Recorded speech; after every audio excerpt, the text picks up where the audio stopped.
ओम नमः सिद्धेभ्य।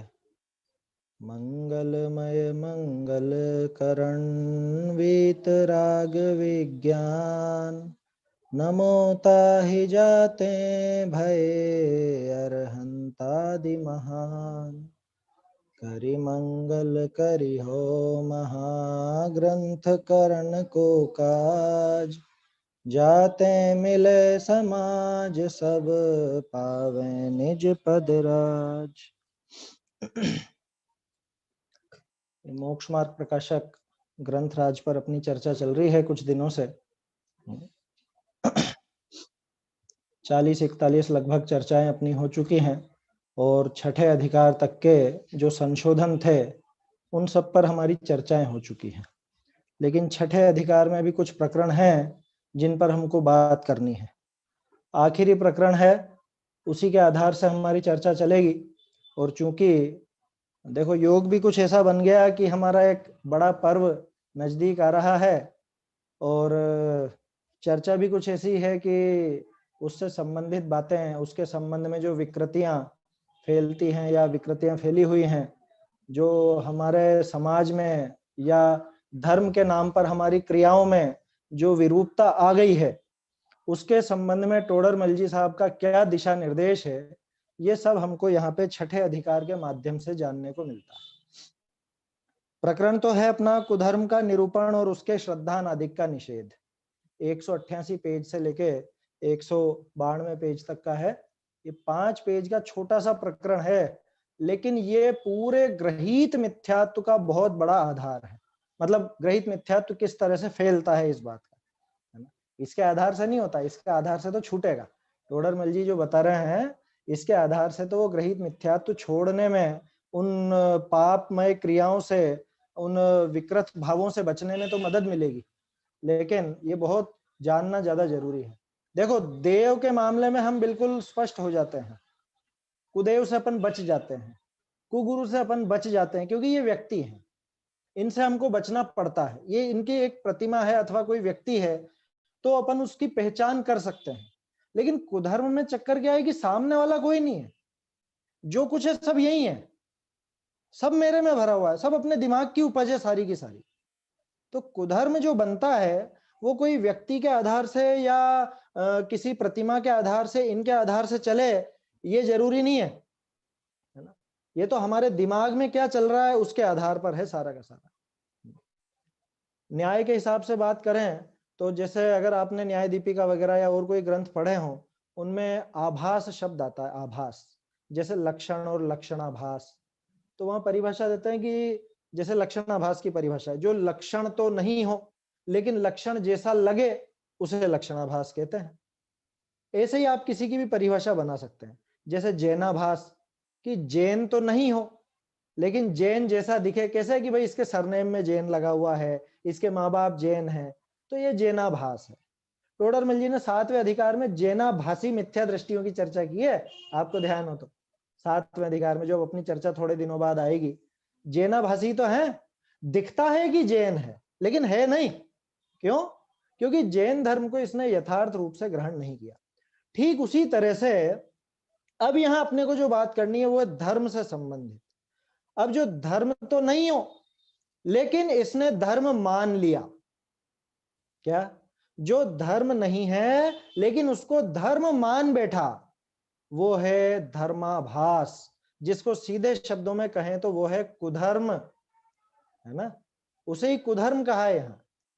अभी परिभाषा देखेंगे तो बिल्कुल क्लियर हो जाएगा आपको। इसको समझने के लिए पहले अपन समझें धर्म क्या और कुधर्म क्या। तो बिल्कुल सीधी परिभाषा है धर्म की।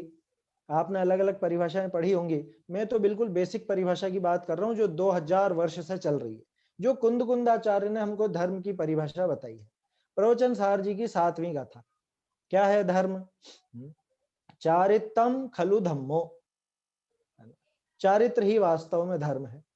धम्मो जो सो समोत्तीर्ण दिट्ठो, और धर्म उसको समत्व परिणाम के नाम से कहा गया है। और समत्व परिणाम क्या है? मोह खोह विहीनो परिणामो अपणो समो। मोह और क्षोभ से रहित अपणो परिणाम, यानी आत्मा का जो परिणाम, अपना जो परिणाम है। कितनी सीधी गाथा है, अपणो परिणाम। है ना। परिणामो अपनो हु समो, कि वो जो अपना परिणाम है मोह और क्षोभ से रहित, वो ही सम है, और वो समत्व ही धर्म है, और वो धर्म ही चारित्र है, अथवा वो चारित्र है और वो ही धर्म है, कुछ भी आप कह लो घुमा फिरा के। तो कुल मिला के बात किस पर आ गई? मोह और क्षोभ से रहित अपने परिणाम पर, वो ही धर्म है। ठीक है ना।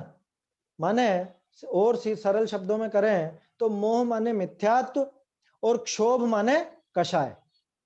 ठीक है, मोह माने मिथ्यात्व और क्षोभ माने कषाय। तो कुल मिला के मिथ्यात्व और कषाय भावों से रहित परिणाम ही धर्म है। ये तो हो गई धर्म की परिभाषा। अब कुधर्म या धर्माभास किसे कहेंगे? कि जहां ये समत्व परिणाम, जहां ये चारित्र, ये वीतराग भाव, ये मोह क्षोभ से रहित अपना परिणाम नहीं हो और उसको धर्म माने। उसको धर्म माने मतलब क्या? और सरल कर लेते हैं। मोह और क्षोभ से रहित परिणाम नहीं होगा मतलब मोह और क्षोभ से सहित परिणाम हो। जहां मोह का और क्षोभ का माने कषायों का बोलबाला हो। इसी में एक चीज और जोड़ ले, हिंसा। क्यों जोड़ा है? क्योंकि कषाय, कषाय माने राग द्वेष, और राग द्वेष का ही दूसरा नाम है हिंसा। ये तो आपने पढ़ा ही है ना पुरुषार्थ सिद्धि उपाय में। राग द्वेष की उत्पत्ति होना उसी का नाम हिंसा है, और रागादि भावों की उत्पत्ति नहीं होने का नाम ही अहिंसा है। तो कुल मिला के बात क्या आ गई कि मोह और क्षोभ से रहित परिणाम, यानी राग द्वेष हिंसा आदि मोह से रहित, इन सबसे रहित परिणाम जो है वो तो है धर्म। और अगर इसका विपरीत हो, माने इनसे सहित हो, या सीधे शब्दों में कहूं तो हिंसा और कषाय जहां बढ़ती हो, उस परिणाम का नाम धर्म नहीं है।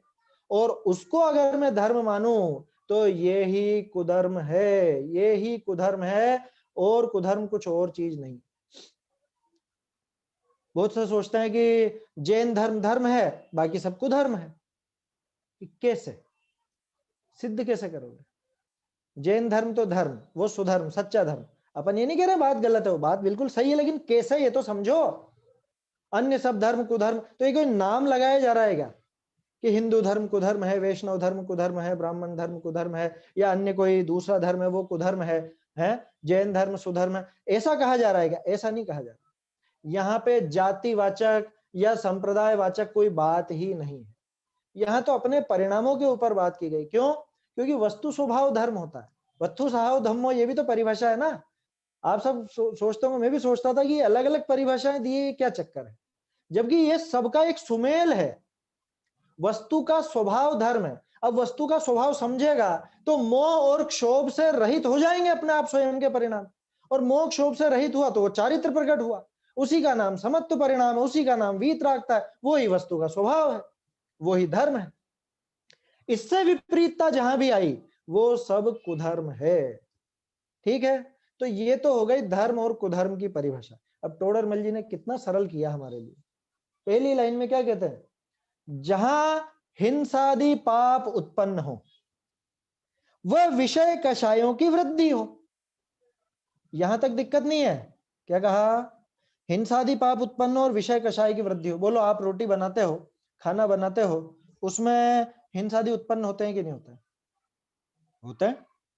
खाना बनाने में आग जलाते हो, वो सब काम होता है, तो हिंसा तो होती है। और विषय कषाय नहीं होते क्या? आज खाना बहुत अच्छा बना, आज अच्छा नहीं बना, आज नमक कम रह गया, आज बहुत स्वादिष्ट बना है। ये सब विषय कषाय बढ़े कि नहीं बढ़े? है?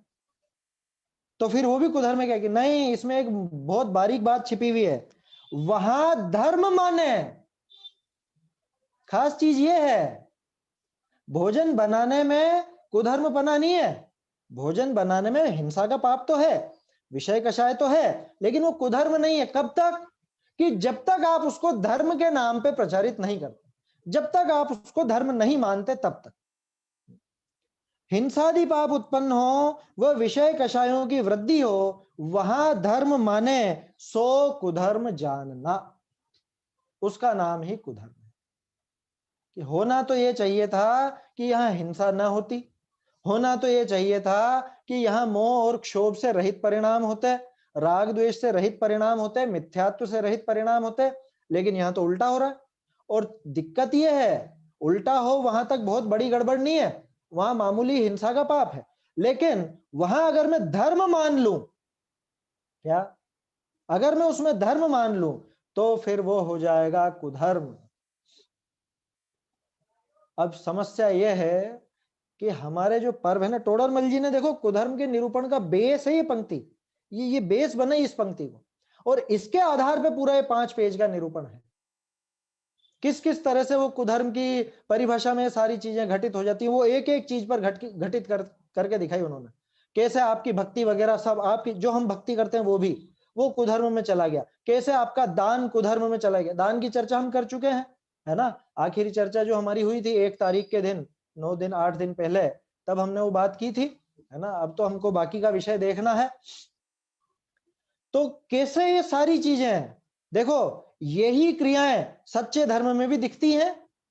दान सच्चे धर्म में भी होता है, व्रत उपवास सच्चे धर्म में भी होते हैं, ये सारी चीजें होती हैं। लेकिन यही क्रियाएं कुधर्म का नाम पा रही हैं। किस वजह से? मूल कारण यह है कि या तो हिंसादि पाप उत्पन्न हो वहां, या विषय कषायों की वृद्धि हो, विषय कषाय बढ़ते हो और उसको धर्म माने, तो ये सब कुधर्म है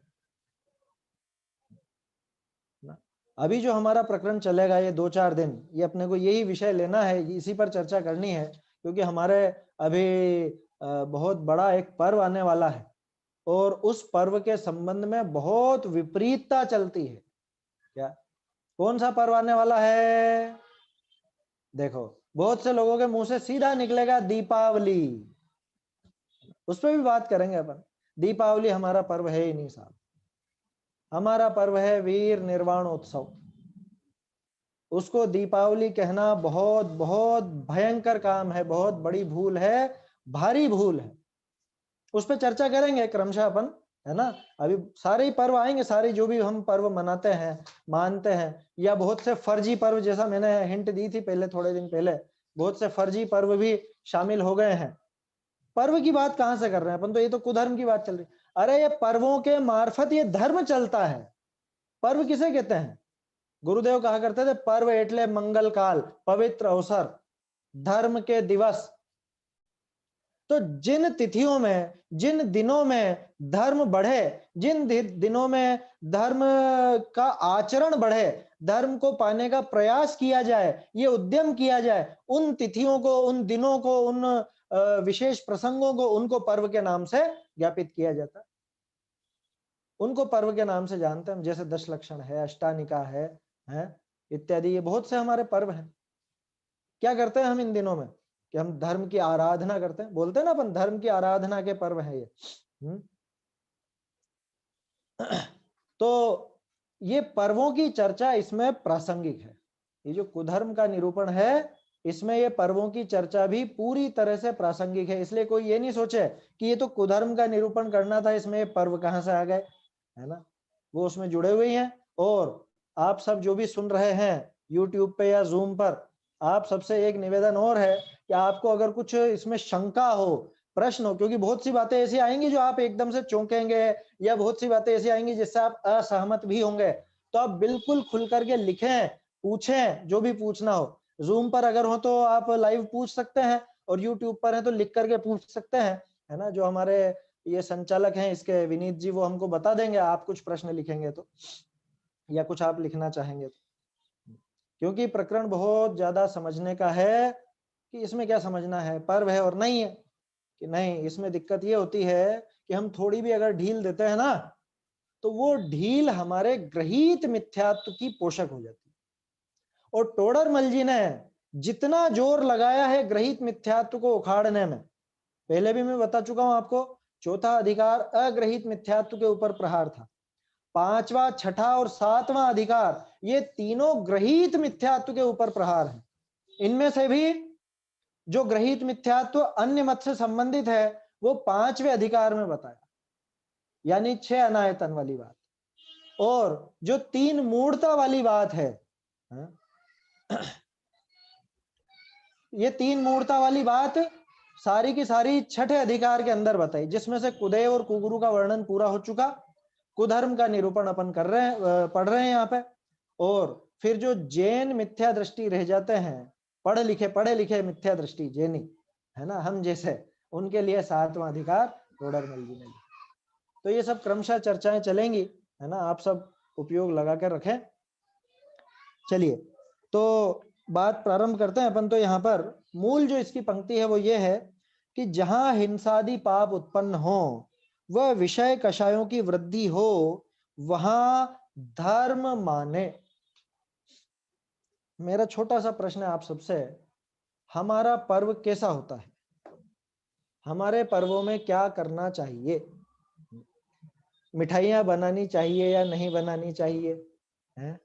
अभी तो सब तैयारियों में लगे हैं। महिलाएं भी अभी 4 बजे बाद रसोई में घुसेंगी, या फिर सभी कर ही रही हैं तैयारियां। तो दिवाली पे तो मिठाइयाँ तो बनती हैं साहब, हैं? कुछ मैं बनाऊंगा, कुछ आप बनाना, मैं आपके यहाँ भेजूंगा, आप मेरे यहाँ भेजना, ये सब आदान प्रदान तो होता ही है। अपना पर्व है ना, बड़ा पर्व है। तो मेरा छोटा सा प्रश्न है कि हमारे पर्व खाने पीने के कब से होने लग गए? हमारे जो पर्व हैं, क्या वो खाने पीने के पर्व हैं? क्या वो सजने संवरने के पर्व हैं? क्या वो साफ सफाई के पर्व हैं? क्या वो ओढ़ने पहनने दिखावा करने के पर्व हैं? और ये सब हम कर रहे हैं या नहीं कर रहे हैं पर्वों के नाम पर? 10 लक्षण से पहले भी हमने चर्चा की थी पर्वों में विसंगतियां नाम से, है ना, वो भी शायद उपलब्ध है, वो प्रवचन भी उपलब्ध है। मतलब वो जो चर्चा हमारी हुई थी वो प्रवचन भी उपलब्ध है, आप सब वो भी देख सकते हैं। मैंने पहले भी कहा था वो सब सुन के आए। ये जो हम चर्चा कर रहे हैं ये उसके आगे का हिस्सा है ना, ये उसके आगे का हिस्सा है। 10 लक्षण में जो विसंगतियां आई, और अभी जैसी और जो पर्वों में हमारी विसंगतियां चलती है, उन सब के ऊपर हमको बात करनी है। हमारे पर्व तो विशुद्ध रूप से संयम की आराधना के होते हैं, और संयम का अर्थ खाना पीना नहीं होता, बल्कि खाना पीना छोड़ना होता है। संयम का अर्थ पहनना ओढ़ना नहीं होता, बल्कि ओढ़ना पहनना सीमित करना होता है। संयम का अर्थ सजना संवरना नहीं होता, साफ सफाई नहीं होती, बल्कि ये सब सीमित करने से संबंधित होती है। बोलो गलत कह रहा हूं? संयम माने क्या? जीवन में एक नियमन, संयमन, रोकना। कौन सी प्रवृत्ति रोकना? कि जिन प्रवृत्तियों में हिंसा बढ़ती हो, जिन प्रवृत्तियों में कषाय बढ़ती हो, ऐसी प्रवृत्तियों को रोकना, उसी का नाम तो संयम है। और हमारे सारे पर्व संयम के हैं। लेकिन कितनी बड़ी विडंबना, जैनियों के पर्व संयम के पर्व, और जिसमें संयम ही सबसे ज्यादा धूल खाता है। क्या संयम ही सबसे ज्यादा, क्या कहें, आहत होता है, मारा जाता है, संयम की सबसे ज्यादा विराधना होती है। इसलिए ये प्रकरण पर्वों के लिए बहुत प्रासंगिक है ना? पर्वों के लिए बहुत प्रासंगिक है ये जो प्रकरण है, कुधर्म का निरूपण है। एक सेकेंड, चलिए तो देखते हैं अपन। जहां हिंसादि पाप उत्पन्न हो अब बार बार बातें वही आने वाली हैं, क्योंकि जो सारे काम आप करने वाले हैं, हिंसादि पाप जहां उत्पन्न हो, आप जो अभी लाइटिंग करेंगे, आप जो अभी सब खाना पीना बनाएंगे, हैं, और जो जो भी काम करेंगे, ये सब इसमें हिंसादि पाप उत्पन्न होते हैं या नहीं? इनमें वो विषय कषायों की वृद्धि होती है या नहीं? आप कौन सी साड़ी लेकर के आए? आपने नए कौन से कपड़े पहने? नए कपड़े कौन से खरीदे? या नए कपड़े कौन से सिलवाए? इस बार तो खैर कम ही रहा सब, कोरोना की वजह से। देखो एक चीज अच्छी हुई है इस कोरोना काल में, लोगों को बहुत लिमिटेड कर दिया है, बहुत सारी चीजें लिमिट में आ गई हैं। लिमिटेड कर दिया माने बहुत पापों से भी बच गए हैं, ऐसा भी हुआ। क्या फालतू के पाप बहुत से बच गए हैं किस्मत से, है ना? लेकिन उसमें कोई पुण्य लगने वाला नहीं उनको। क्यों? कि अगर पाबंदी नहीं होती सरकार की तरफ से, या खुद ही डरे हुए नहीं होते, तो क्या नहीं करते? बिल्कुल करते। मन से नहीं छोड़ा, ये तो जैसे डॉक्टर के कहने पे छोड़ता है ना, वैसे छोड़ा है। इसमें कोई धर्म बुद्धि नहीं है, अहिंसा की बुद्धि नहीं है। अभी बहुत सी जगह बहुत अच्छा काम हुआ है, पटाखों पर बैन लग गया है ना? कई सरकारों ने, हमारे यहाँ राजस्थान सरकार ने, शायद एमपी में भी लगा है, दिल्ली में, यूपी में, महाराष्ट्र में, बहुत सी जगह चर्चा है और लगने की, तो बैन लगा दिया गया है। तो उससे बहुत सी जो हिंसा होने वाली थी वो रुकी है, बची है, ये अच्छी बात है। लेकिन इसमें अगर धर्म की बुद्धि होती, धर्म की बुद्धि से ये अहिंसा और हिंसा की बुद्धि होती, तो ये बहुत पुण्य मुफ्त में बांध लेता। देखो, मैं जिक्र करना चाहूंगा हमारे संजय जी भाई साहब का। ये जो सर्वोदय अहिंसा आपको नाम दिखता है ना, इनके द्वारा प्रतिवर्ष, और अभी से नहीं, लगभग मेरे ख्याल से 15-16 साल तो हो गए हैं, और ज्यादा भी शायद हो गए हो, है ना। लगभग 14-15-16 साल हो चुके हैं। इनको इस चीज का ये बहुत प्रचार करते हैं, मतलब पटाखों से होने वाली हिंसा का, उसमें जो हानि होती है उसका, ये सब बहुत अभियान चलाते हैं। एक समझ लीजिए विश्व स्तर का अभियान चलाते हैं। हालांकि प्रकरण से थोड़ी सी हटके बात है, लेकिन चूंकि अभी यही दिन चल रहे हैं इसलिए ये चर्चा भी जरूरी है। तो ऐसा नहीं है कि ये शुरुआत इन्होंने ही करी है, ये चीजें पहले भी होती थी, पहले भी ऐसे जागरूक लोग थे, है ना। श्वेतांबर संस्थाएं थी बहुत से अपनी दिगंबर संस्थाएं भी थी, जो इन पटाखों का, आतिशबाजी का और इनका विरोध करते थे। और विरोध इसलिए नहीं करते थे कि उसमें बहुत धुआं होता है, प्रदूषण होता है, ये हिंसा होती है, हिंसा, हिंसा कोई मुख्य मुद्दा बना कर, लेकिन वो एक लिमिटेड स्तर पर होता था जो भी ये सब अभियान चलाया जाता था। और संजय जी भाई साहब ने ये पूरे अभियान को एक विश्व स्तर का अभियान बना दिया है, विश्व स्तर का अभियान बना दिया है ना। तो वो वास्तव में प्रशंसनीय कार्य है। और आप सबको भी, अपने बच्चों को, अपने मिलने वालों को, अपने जो भी साधर्मीय साथी हैं, मित्र हैं, जो भी आपकी बात मानता हो, अगर आप कोई कंपनी चलाते हैं, कोई फैक्ट्री चलाते हैं, तो आपके अंडर जो भी काम करते हैं उन सबको समझाने का अवसर है। और ये सारी सामग्री वो तैयार करते हैं, खबरें तैयार करते, खबरें इकट्ठी करते हैं, बहुत सी जगह खबरें होती हैं, उन सबको भी इकट्ठा करते हैं। और वैज्ञानिक जो रिसर्च आती है, रिपोर्ट आती हैं, वो सब भी वो इकट्ठा करके ये सारी बातें बताते हैं। तो उनको भी कोई प्रदूषण या उससे नहीं है लेना देना, मूल मुद्दा हिंसा का ही है, हिंसा और अहिंसा का। और मुख्य रूप से तो जैनियों को जागृत करना था, लेकिन धीरे धीरे धीरे धीरे ये अभियान इतना व्यापक हो गया कि पूरा देश व्यापी हो गया। अब ये जैन मात्र का नहीं रहा, अब तो जैन अजैन सभी, है ना, जितने भी मनुष्य हैं, जो भी अपने सभी भारतीय लोग हैं या अन्य और भी देशों में, वहां सब ये चलता है। और प्रशंसनीय कार्य है, करना चाहिए। करना चाहिए क्या चीज, ध्यान रखिएगा, है ना, क्या करना चाहिए कि इनका विरोध करना चाहिए, पटाखे आदि, आतिशबाजी आदि का विरोध करना चाहिए, ये चलाना नहीं चाहिए। नहीं तो कोई समझे कि ये करना चाहिए, मैं ऐसी बात करें। तो बहुत प्रशंसनीय कार्य है, और संजय जी भाई साहब बहुत बहुत धन्यवाद के पात्र हैं, है ना। जो लोग इसमें प्रचार प्रसार में सहयोग करना चाहें वो करें, जी भर के करें, है ना, तन से, मन से, धन से, है ना, अनुमोदन से, कैसे भी करके इसका करना चाहिए प्रसार। चलिए, तो ये बातें क्यों उठी, ये बात भी इसलिए उठी क्योंकि क्या ये कार्य हम जैन भाई नहीं कर रहे हैं। आएगा अभी वीर निर्वाण उत्सव, और हम तो फटाकों का उत्सव बना देते हैं इसको बहुत आसानी से। कह रहे साहब क्या करें, बच्चे नहीं मानते हैं। कि बच्चे को कोई ऐसी आदत पड़ जाए कि वो आपके नोट निकाल निकाल के जलाए और जला के बहुत खुश हो, हैं, तब भी आप ऐसे ही दे दिया करना। क्या करें साहब, बच्चे नहीं मानते हैं। बच्चे आपके हिसाब किताब बही खाते उठा करके ले जाए और उसमें आग लगा करके सोचता हो कि बहुत मजा आ रहा है, बहुत मजा आ रहा है, देखो पापा कैसे कैसे आग निकल रही है, आग जल रही है इसमें। तब भी कह देना आप बच्चे नहीं मानते, तब क्या करते हैं कि तब तो दो चांटे लगा के भी समझाते हैं उसको, समझाते हैं ना, कह रहे मूर्ख हो रहा है बिल्कुल, क्या कर रहा है ये, है, ये रुपए जला दिए, ये हिसाब किताब, ये काम का कागज था हमारे, ये जला दिया। ये चीजें उस समय नहीं सोचता, कब, पटाखे चलाते समय, आतिशबाजी चलाते समय। पैसा तो वहां भी जल ही रहा है ना, अगर आप पैसे की दृष्टि से भी देखो तो। दूसरी बात, हमें और बातें नहीं करनी, हमें तो बात करनी है कि हमारा पर्व तो वीर निर्वाण का है ना, महावीर स्वामी के मोक्ष जाने का है ना। तो महावीर स्वामी मोक्ष गए, इसमें लोगों ने पटाखे चलाए थे, हैं? कौन से ग्रंथ में लिखा है कि महावीर स्वामी के मोक्ष जाते बहुत बहुत पटाखे चलाए, बहुत खुशी हुई, लोगों को खुशी हुई होगी। सोचो, थोड़ी कल्पना तो करें हम उस समय की, थोड़ा सा, कितना आने वाले हैं, 2547 है, ऐसा ही कुछ है, मैं भूल गया, शायद 2547 वही आने वाला है, वीर निर्वाण संवत चलता है ना, वीर निर्वाण संवत, शायद 2547 वही रहेगा इस बार। तो सोचे तो सही, उस जमाने की स्थिति, महावीर स्वामी का मोक्ष हुआ होगा तो लोगों ने क्या किया होगा, लोगों ने पटाखे चलाए होंगे कि चलो बढ़िया, छुट्टी पाई।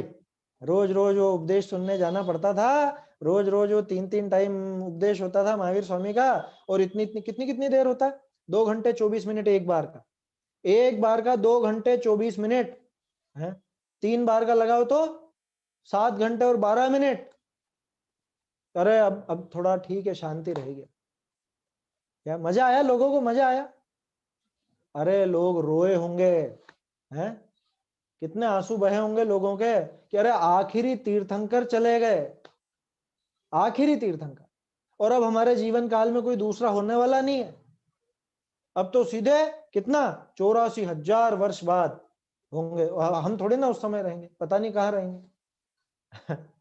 आया समझ में? तो कब सुनने को मिलेगी तीर्थंकर की दिव्य ध्वनि?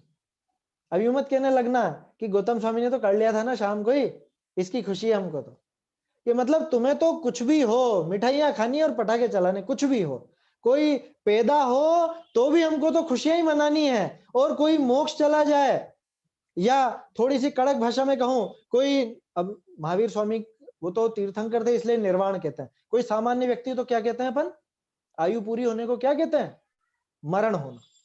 आयु पूरी होने को तो मरण ही कहते हैं ना। माने आपको तो किसी के पैदा होने में भी मिठाइयां और किसी के मरने में भी मिठाइयां।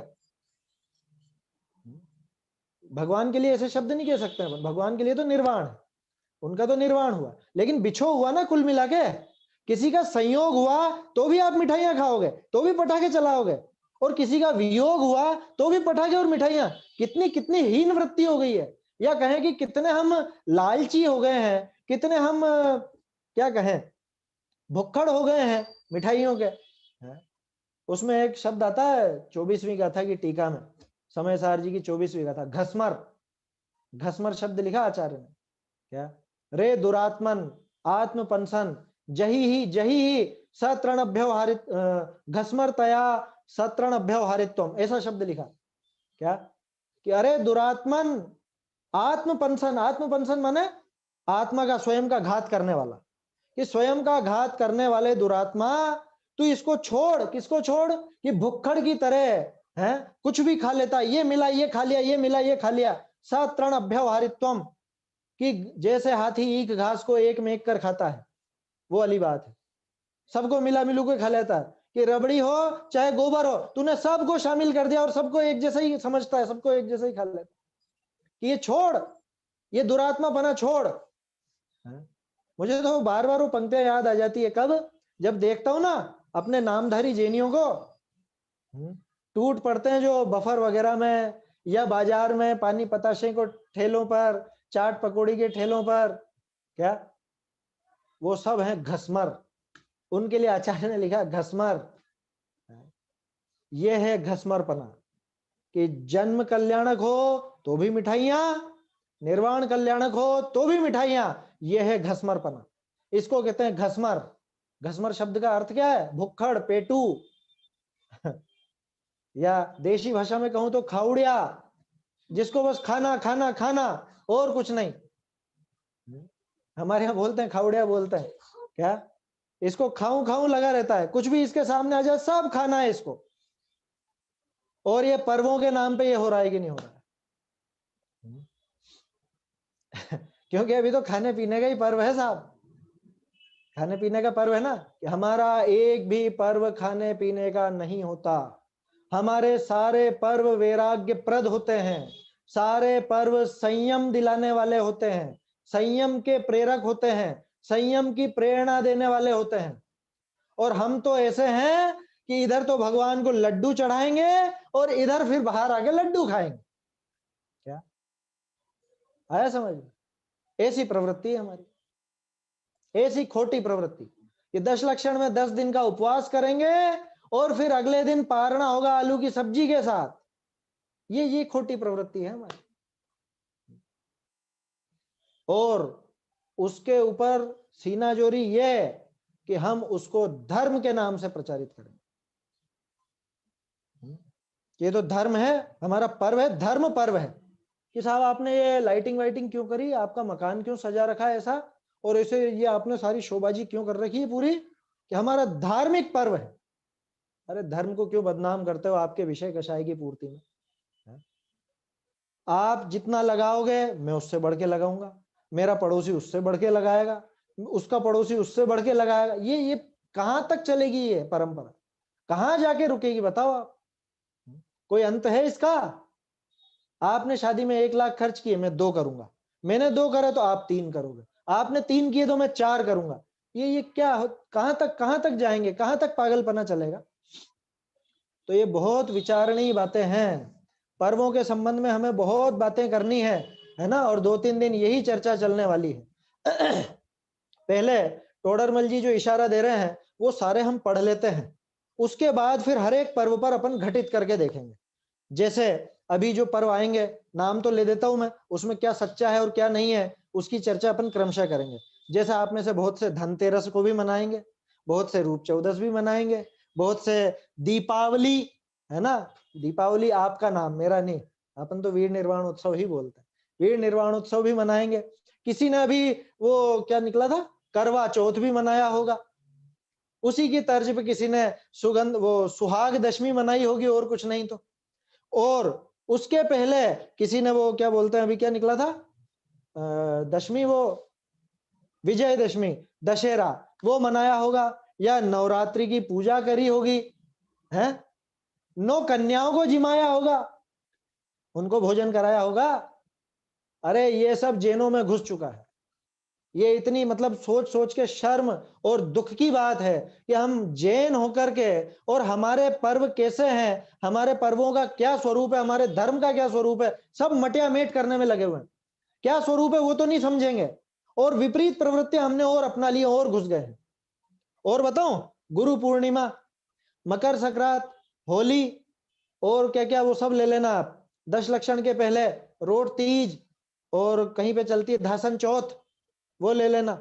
ये सारी चीजें, इन सब की चर्चा अपने को करनी है, इन सब पर अपन डिटेल में बात करेंगे। पहले टोडरमल जी ने कुधर्म के निरूपण में क्या क्या बात की वो अपन पहले दिमाग में सेट कर लेना, तो अपने को वो बातें आसानी से समझ में आ जाएंगी, है ना? उसमें मुझे भी मेहनत कम करनी पड़ेगी, क्योंकि टोडरमल जी का आधार सबको मिल जाएगा, है ना? अपन ये पढ़ चुके होंगे तो एक दिमाग तो साफ हो चुका होगा कि हाँ भैया टोडरमल जी ने ये बताया।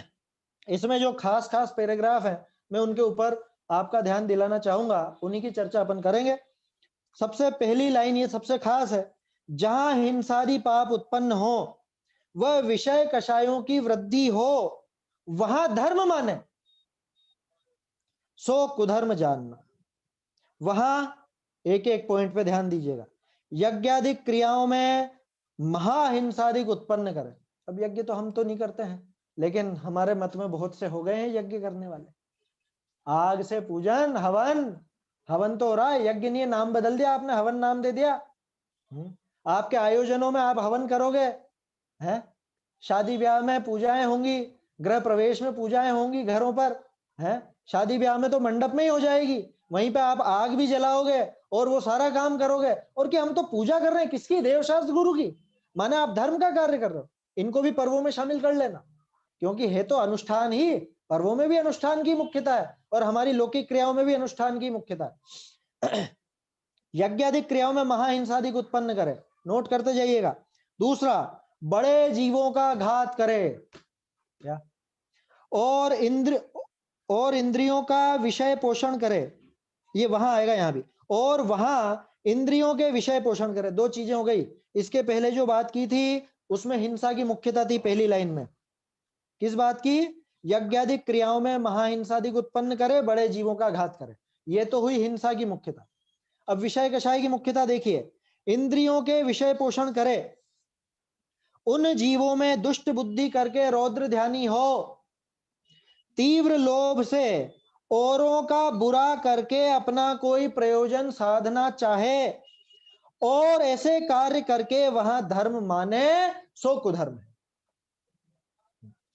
क्या क्या बातें कही, सारी तो अपन पूरी नहीं लगेगी, लेकिन कुछ कुछ बातें जो अपने पूरी घटित होती हैं वो देखिए। यज्ञाधिक, यज्ञ की जगह हवन लगा लो, पूजा में हिंसक सामग्री ले लो, आग से पूजा करना ले लो, वो धुपाने हैं जिनका थोड़े दिनों पहले बहुत प्रचार किया गया था, ये सब कोरोना नाशक है धुपाने, हैं? आप उन धुपानों में धूप खेओ, आपका सब कोरोना मिट जाएगा। ऐसी मिथ्या भ्रांतियां ऐसी प्रचलित कर दी थी, और बेचारे लोग उनके चक्कर में आ करके मर गए। ये वास्तव में हुआ है, आ गए उनकी बातों में और मर गए बहुत से। क्यों? क्योंकि इलाज पे तो भरोसा था ही नहीं। जो गुरुदेव ने कह दिया वो हमने कर लिया। उन्होंने कहा कि तुम तो आग में धुपाड़े में धूप खेओ, अष्टांगी धूप, और उससे अपने घर पर भी ले जाओ और उससे सब जगह घुमाओ, कोरोना मिट जाएगा। कोरोना तो नहीं मिटा, वो आदमी बेचारा मिट गया। ये सारा काम हुआ है। महाहिंसाधिक उत्पन्न करे, और क्या किया? बड़े जीवों का घात करे। बड़े जीव का क्या मतलब होता है? बहुत से लोग सोचते हैं कि टोडरमल जी शायद ये है ना, वो यज्ञ में जो बलि दी जाती थी उसके लिए कह रहे होंगे। अरे उतना मात्र नहीं है। बड़ा जीव का मतलब क्या? आप पहले हिंसा की परिभाषा सीखिए, हिंसा किसको कहते हैं। अच्छा मुझे ये बताइए, जैसे पेड़ है, ठीक है, एक तो पेड़ की आपने समझ लो बहुत सारी पत्तियां तोड़ ली, एक डाल तोड़ ली, और एक छोटी सी छिपकली है, ठीक है, दोनों की हिंसा में से कौन सी हिंसा बड़ी? पेड़ की तो बहुत बड़ी डाली थी, पेड़ की डाली तो बहुत बड़ी थी। ये छिपकली जरा सी है, अभी पैदा ही हुई होगी, छोटी सी छिपकली, घरों में होती है ना। किसकी हिंसा ज्यादा? क्या है हिंसा का क्राइटेरिया? क्या है पैमाना? क्या है ये समझना पड़ेगा हमको। उमा स्वामी आचार्य ने क्या परिभाषा दी है, आप उसको गौर से देखिए। प्रमत्त योगात प्राण व्यपरोपणम हिंसा। उन्होंने नहीं कहा कि इतने बड़े जीव की हिंसा में ज्यादा हिंसा, छोटे जीव की हिंसा में कम हिंसा। पहली बात तो छोटा जीव कौन और बड़ा जीव कौन, ये विचार करो आप। वो जो धना होता है ना, धना समझते हैं? धने की जब फसल तोड़ी जाती है, धने की फसल काटी जाती है, तब बहुत से मच्छर उड़ते हैं, बहुत बारीक बारीक मच्छर आंखों में आ जाते हैं, जो है ना, किसी जगह पे चेपा बोला जाता है, कि हमारे यहाँ पे धने के मच्छर बोलते हैं उनको। तो आप बाजार में जाओ तो वो पीले रंग के कपड़ों पर बहुत चेट जाते हैं, है ना, और आंखों में घुस जाते हैं। कितना छोटा सा मच्छर है, इतना सा, बहुत छोटा सा, ठीक है। आपको पता 4 इंद्रिय जीव है वो, 4 इंद्रिय। और वो जो पेड़ की इतनी बड़ी डाल का उदाहरण लिया अपन ने, उनमें सब एक इंद्रिय है, वो सब एक इंद्रिय है। बोलो किसकी हिंसा बड़ी है? प्रमत्त योगात प्राण व्यपरोपणम हिंसा। हिंसा की परिभाषा क्या? प्राणों का व्यपरोपण, उसका नाम हिंसा है। वो भी प्रमाद का योग साथ में हो तब। टोडरमल जी ने इसको कितना सरल कर दिया। हिंसा में प्रमाद परिणति मूल है, ये टोडरमल जी की विशेषता है। उसमें से बारीक बातें खींच करके ले आते हैं वो। हिंसा में प्रमाद परिणति मूल है। बहुत से सोचते हैं टोडरमल जी की पंक्ति है। अरे टोडरमल जी ने तो उसको प्रस्तुत किया है, उमा स्वामी आचार्य की पंक्ति है। प्रमत्त योगात प्राण व्यपरोपणम हिंसा, माने जितने ज्यादा प्राणों का घात उतनी बड़ी हिंसा। अब मुझे बताओ बड़ा जीव कौन?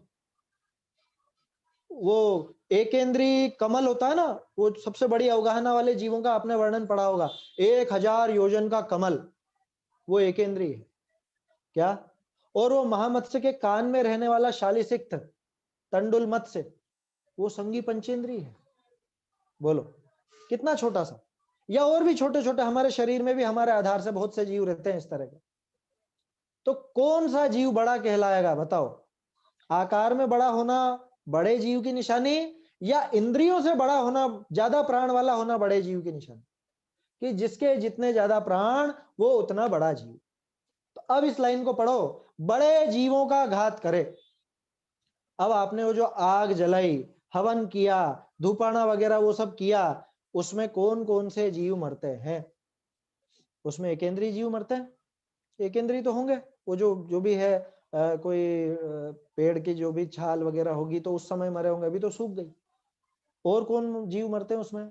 कि जो जीव मान लो अगर वो लकड़ी के आधार से पैदा हुए हों, ऐसे 2 इंद्रिय 3 इंद्रिय, 3 इंद्रिय जीव होते हैं ना, धंधुरे वगैरह छोटे छोटे जीव, क्या बोलते हो आप लोग, हैं वो सब उनमें पैदा हो जाते हैं, वो मरते हैं। और मक्खी मच्छर ये सब, ये बड़े जीव हैं या नहीं? ये 4 इंद्रिय जीव हैं, बहुत बड़े बड़े जीव हैं ये। बड़े जीव के 2 अर्थ ले सकते हो आप, एक तो ज्यादा प्राण वाला, दूसरा बड़े जीवों का घात करते माने बहुत से जीवों का घात करते हैं।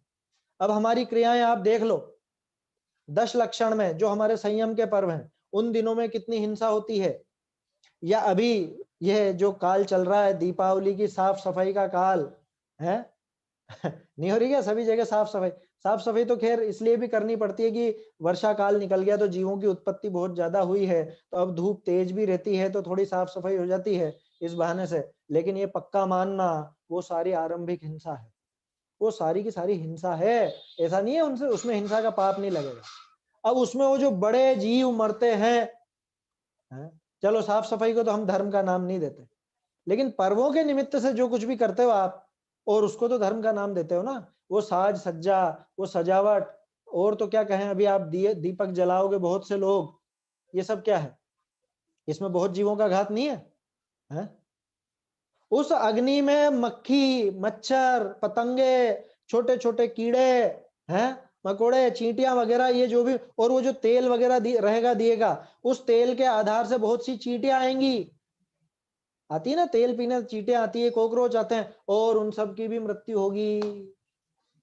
नहीं होता है सबका? मतलब कुछ भी आग का काम आपने किया उसमें ये सब जीवों का घात होता है।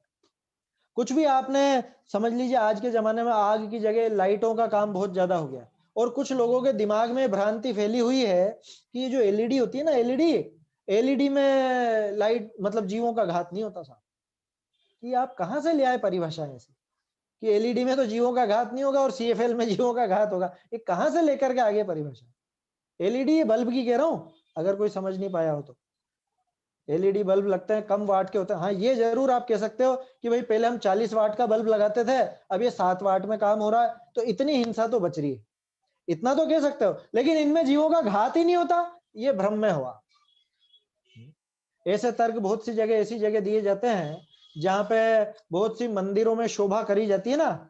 शोभा तो नाम वो लोग देते हैं, वास्तव में शोभा नहीं है ये तो अभिनय है मंदिर का। जहां पे बहुत एलईडी से लाइटिंग वगैरह की जाती है, और लोग क्या तर्क देते हैं कि इन इन लाइटों में जीवों का घात नहीं होता।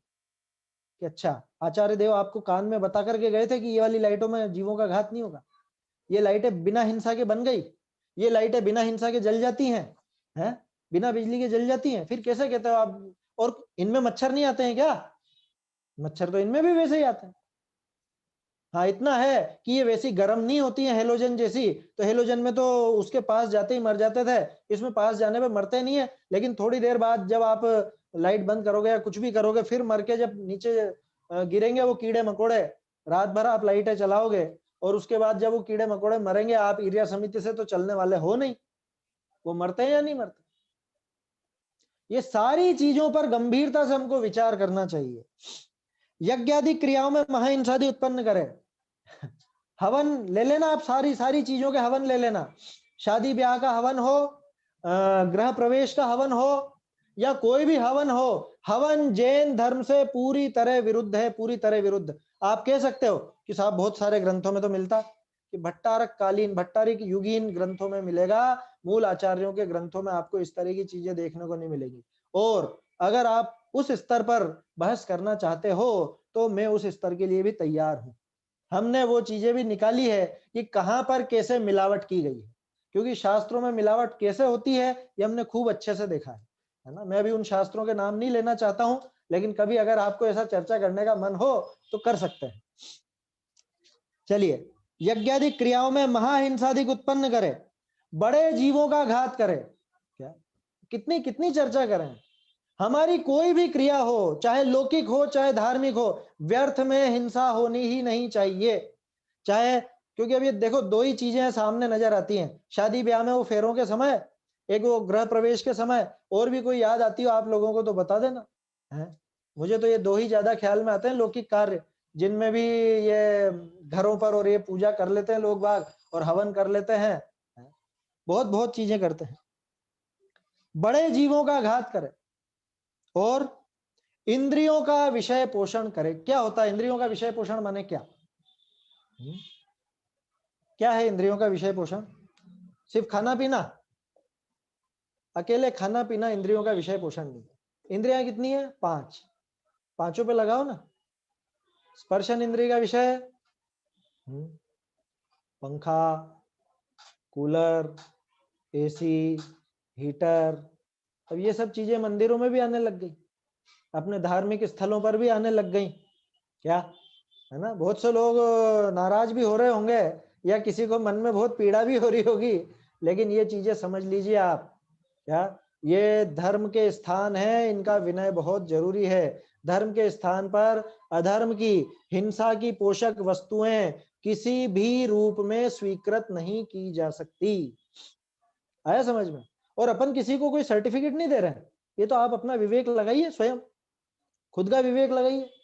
भाई सीधी सी बात है, जैसे मंदिर में आप चावल लेकर के जाते हो, तो चावल का एक प्रयोजन है। क्या प्रयोजन है? कि आप पूजा करोगे, उससे उत्कृष्ट द्रव्य, उस द्रव्य को भगवान के सामने पूजा करोगे, इसलिए वो चावल की उपयोगिता है। ठीक है, तो वो तो भगवान की पूजा से संबंधित है। वो पंखा किससे संबंधित है? वो एसी किससे संबंधित है? कि वो तो भगवान की कोई पूजा से संबंधित नहीं, वो तो कोई आत्म ध्यान से संबंधित नहीं है, वो तो मात्र स्पर्शन इंद्रिय का विषय है। गर्मी में पंखे चला लीजिए, सर्दी में हीटर लगा लीजिए, बोलो ये 5 इंद्रिय का विषय पोषण है या नहीं? स्पर्शन में और ले लेना, बिछाने के लिए गद्दे वगैरह ले, वहां पे ये पुराना जमाने की बातें हैं, ये चटाई वगैरह तो मंदिर में वो चटाई नहीं रखनी, ये प्लास्टिक की नहीं, अपन तो अच्छे डनलप के बढ़िया गद्दे लगवाओ स्वाध्याय हॉल में। क्या सब समय सार की बात कर रहे हैं अपन तो, बहुत ऊंची ऊंची चीज होनी चाहिए, अच्छे गद्दे होने चाहिए फोम वाले, आराम से बैठकर सुने। याद रखना आचार्य देव ने क्या क्या कहा है ना। अभी वो बातें दोहराने का प्रसंग नहीं है। ये चीजें आ गई बहुत सी जगह, जहां आ गई हो वहां निकाल फेंकना बिल्कुल। क्या अब ले आए क्या करें, ले आए तो फेंक दो, उसमें क्या है, बेच दो, जो पैसा आए वो लगा देना मंदिर के काम में, या जो भी आपका धार्मिक स्थल है उसके काम में। ये विचारणीय बातें हैं। और रसना इंद्रिय का तो स्पष्ट बताने की जरूरत ही नहीं है। खाना पीना स्वाद विषय कषाय के पोषण में सबसे पहले इसी का ही नाम आता है। हमारे पर्व संयम के थे। संयम 2 तरह का, इंद्रिय संयम, प्राणी संयम। देखो तो सही टोडरमल जी की बारीक निगाह, पहली लाइन जो थी वो हिंसा से संबंधित थी, वो इंद्रिय संयम से संबंधित है, सॉरी प्राणी संयम से संबंधित है। अब ये जो पंक्ति चल रही है इंद्रियों के विषय पोषण की, ये किससे संबंधित है? प्राणी इंद्रिय संयम से। और गजब की बात कि इन पर्वों में हम इंद्रिय संयम और प्राणी संयम दोनों का ही त्याग कर देते हैं, दोनों को ही मटियामेट कर देते हैं बिल्कुल।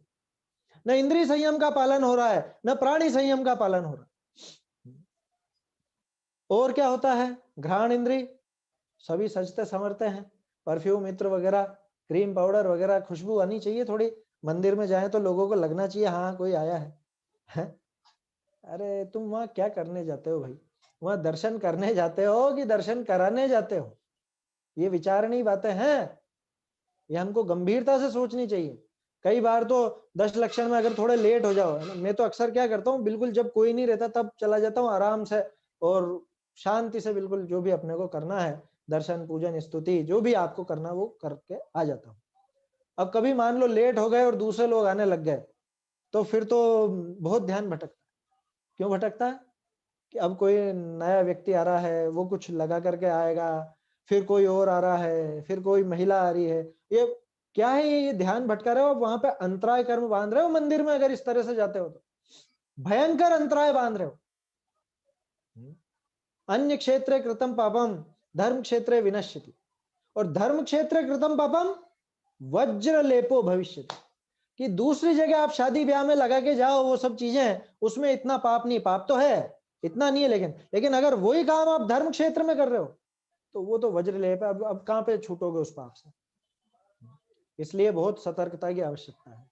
ठीक है, ग्रहण हो गया। चक्षु, चक्षु का तो अभी करेंगे ही सही सभी लोग, है ना। ऐसा दिखना चाहिए, ऐसा दिखना चाहिए, क्या घर भी ऐसा सजना चाहिए और हमको भी ऐसा सजना चाहिए। क्या खुद भी सजेंगे संवरेंगे, घर को भी सजाएंगे संवारेंगे, मंदिरों को सजाएंगे संवारेंगे।